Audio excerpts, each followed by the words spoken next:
So आज चाहिँ हामीहरू किम्ची बनाऊ। फर्स्ट अफ अल चाहिँ हामीहरूले चाहिँ बन्दालाई धोयौँ, नेपाली स्टाइलको किम्ची। किनभने अहिले चाहिँ नेपालमा चाहिँ कोरियन जुन किम्ची बनाउने बन्दा हुन्छ नि, त्यो चाहिँ एभाइलेबल थिएन। सो मैले चाहिँ नेपालमै होइन हामीले सजिलैसँग पाउने गरेर बन्दाको चाहिँ किम्ची बनाउन गइरहेको छु। फर्स्ट अफ अल चाहिँ हजुरले बन्दालाई लिनु भएर हजुरले यसरी सानो सानो पिसमा चाहिँ कट गर्नु भएर यसरी नुनले चाहिँ कम्तीमा पनि 2-3 घन्टा अथवा ओभरनाइट राखिदिनु भयो भने त्यो सफ्ट हुन्छ।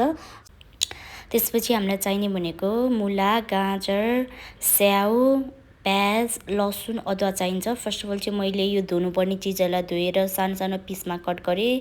हजुर देख्न सक्नुहुन्छ। यसको चाहिँ हामीलाई चाहिँ पेस्ट बनाउनु पर्ने हुन्छ है। यसरी सानो सानो पिसमा मुला र यो गाजरलाई चाहिँ कट गरिदिनु भयो भने हुन्छ। त्यसपछि अघि हामीले भिजाएर राखेको यो बन्दालाई चाहिँ हामीले मजाले धुनुपर्छ, किनभने हामीले धेरै बेरसम्म यो नुनमा राखेको हुन्छ। त्यही भएर धोएन भने चाहिँ फेरि एकदम धेरै नुनिलो हुन्छ। त्यसैले 2 दिन पानी एकदम मिची धोएर चाहिँ त्यो नुनलाई पखाल्नुपर्ने हुन्छ। त्यसपछि अब हामीले चाहिँ पेस्ट बनाउनलाई सबै मिक्सरमा हाल्यौँ। प्याज अनि त्यसपछि देख्न सक्नुहुन्छ स्याउ अनि त्यसपछि लसुन र अदुवालाई चाहिँ राख्नुपर्छ। र अर्को मेन इम्पोर्टेन्ट चिज भनेको चाहिँ यसमा चाहिँ फिस ओइल चाहिँ छुटाउनु हुँदैन है।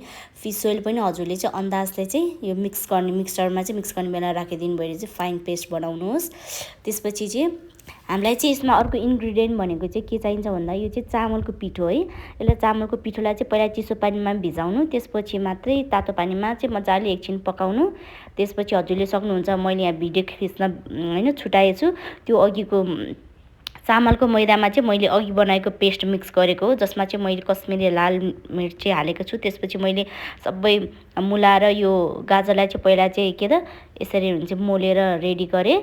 अनि त्यसपछि यो भइसकेपछि चाहिँ अब चाहिँ म अघिको बाँकी भएको बन्दालाई चाहिँ धोएर राखेको बन्दालाई चाहिँ मजाले मिक्स गर्छु। त्यसपछि हामीहरूको किम्ची चाहिँ रेडी भयो। त्यसपछि हजुरले चाहिँ होइन आफ्नो घरमा भएको बट्टालाई युज गरेर चाहिँ यसलाई चाहिँ 2 दिन अथवा 3 दिनसम्म बाहिर राख्नुभयो भने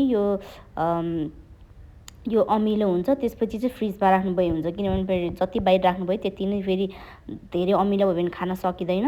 त्यसैले यसरी बनाएर खान सक्नुहुन्छ।